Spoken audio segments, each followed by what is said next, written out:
Bonjour, heureux de vous retrouver en ce début de semaine pour une autre capsule à méditation de l'Écriture. Samedi, il y a 2 jours, donc, je lisais 2 Rois, chapitre 20. Et si vous permettez, aujourd'hui, je vais vous lire un extrait du commentaire de Don Carson sur le Dieu qui se dévoile, un guide quotidien pour s'enrichir avec les Écritures.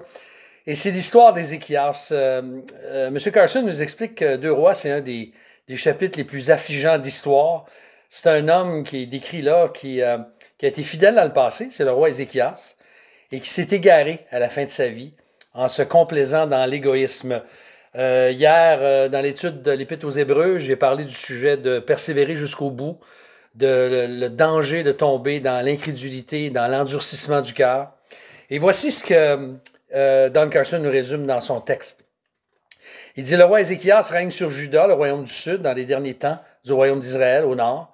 Après que les Assyriens eurent vaincu Israël et déporté l'élite de la population, laissant derrière eux les restes d'une nation, les habitants du royaume du sud avaient de nombreuses raisons de se décourager.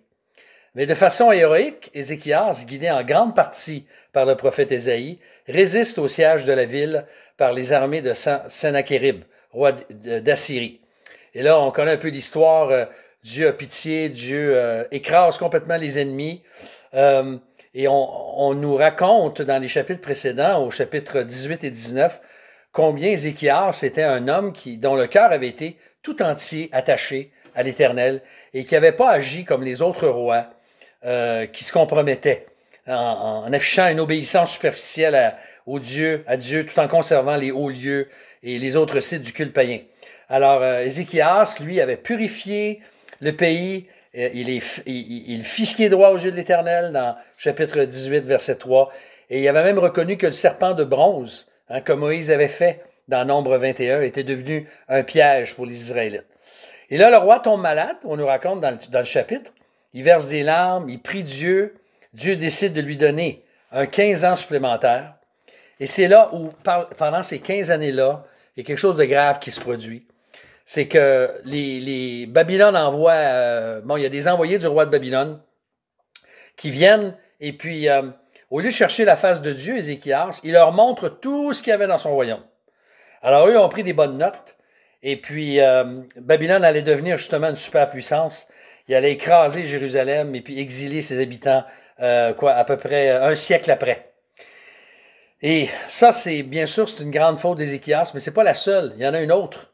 C'est que lorsque le prophète lui a annoncé ce qui allait se produire plus tard, le roi il a refusé de se repentir de son arrogance, et puis plutôt que de demander pardon à Dieu et de supplier,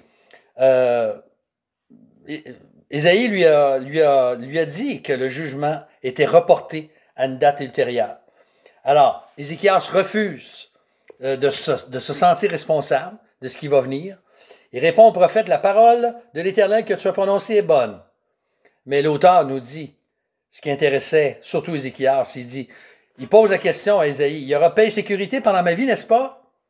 Le roi était devenu, Don Carson dit, un nain sur les plans moral et stratégiques. Il vaut mieux mourir jeune, et c'est comme ça qu'il conclut, en ayant accompli des œuvres bonnes et spirituelles, que mourir vieux et amer, et en ayant causé du tort à son héritage. Alors, frères et sœurs, si ce texte peut nous encourager dans le même sens, à persévérer et à ne pas devenir une occasion de chute pour tellement de gens en vieillissant. C'est ma prière pour vous, pour nous, pour moi et pour chacun de ceux que le Seigneur met sur notre route, qui le connaissent et qui l'aiment. Seigneur, on te prie que tu puisses nous garder jusqu'au bout. Tu puisses nous donner de ne pas tomber dans l'incrédulité ou dans le manque de repentance ou être préoccupé avec nous-mêmes, Seigneur, mais de toujours garder à l'esprit ton honneur, ta gloire et ta souveraineté, c'est notre prière. Bénis notre semaine, nous te la remettons, au nom précieux de Jésus. Amen. Dieu vous garde, vous encourage à persévérer. Bonne semaine, bon courage à tous et à très bientôt.